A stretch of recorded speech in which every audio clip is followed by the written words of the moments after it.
শয়তান আপনাকে দিয়ে হারাম কাজ তাৎক্ষণিক করাতে চায় না, কারণ আপনি বুঝতে পারেন এটা একটা ভুল। আপনি আল্লাহর আশ্রয় প্রার্থনা করেন, তো সে আপনার কাছে আসবে নির্দোষ সব বিষয় নিয়ে। আপনি তখন ভাববেন এতে আর কি সমস্যা, মানুষ এটাকে শুধু শুধু খারাপ মনে করে, কিন্তু আপনি বুঝতেও পারবেন না। এরপর সে আপনার কাছে এসে সামান্য একটু পদস্খলন ঘটাবে। আপনার আশেপাশের সবাই বলবে এটা করো না। আপনি তখন মুখ ঘুরিয়ে বলবেন এটা কি হারাম? আমি এমন কি করেছি? আমি কি কাউকে খুন করেছি? কি ভুল করেছি আমি? শয়তান ঠিক এই কাজটাই করে। দাল্লাহুমা বিগুরুর। সে আমাদের পিতামাতার সাথেও সব ধরনের প্রতারণার মাধ্যমে এই পদ্ধতি অবলম্বন করেছিল।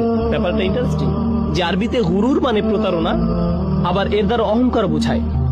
সে মানুষের অহমিকা জাগিয়ে দেয়। মানুষ যখন ছোটখাটো ভুল করে আর কেউ সে ভুল ধরিয়ে দিলে বা স্মরণ করিয়ে দিলে, এটা স্বামী হোক বা স্ত্রী হোক, বাবা হোক বা মা হোক, কেউ ভুল ধরিয়ে দিলে সাথে সাথে সে মাগরুর হয়ে ওঠে, সাথে সাথে রাগান্বিত হয়ে ওঠে।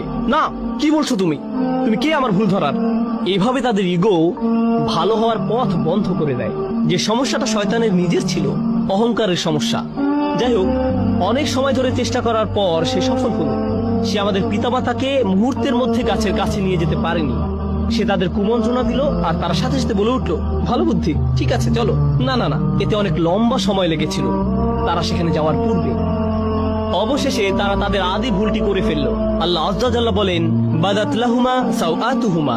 তাদের উলঙ্গতা, তাদের কদর্যতা প্রকাশিত হয়ে পড়লো। এটা পরস্পরের নিকট প্রকাশিত হয়ে গেল। তাদের জামা কাপড় খুলে গেল। এই কাজের ফলস্বরূপ তাদের কাপড় খুলে গেল। এটি আসলে কোরআনের শক্তিশালী একটি দার্শনিক প্রতীকী শিক্ষা।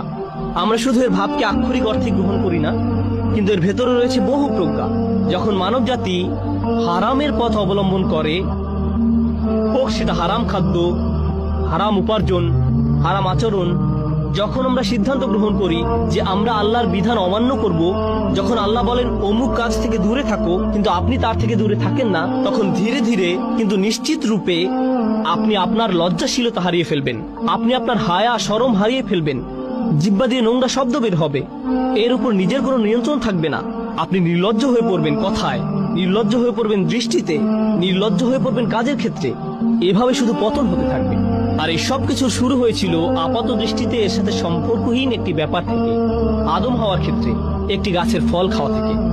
আর আমাদের ক্ষেত্রে যখন কোনো ব্যাপারে আমরা আল্লাহকে অমান্য করব, তার নিষিদ্ধকৃত বস্তুর নিকটে যাব, আমাদেরকে দেয়া আল্লাহর শ্রেষ্ঠ উপহার, আমাদের হায়া, আমাদের লজ্জা, আমাদের শালীনতা, আমাদের সংকোচের চেতনা চুরমার হয়ে যাবে।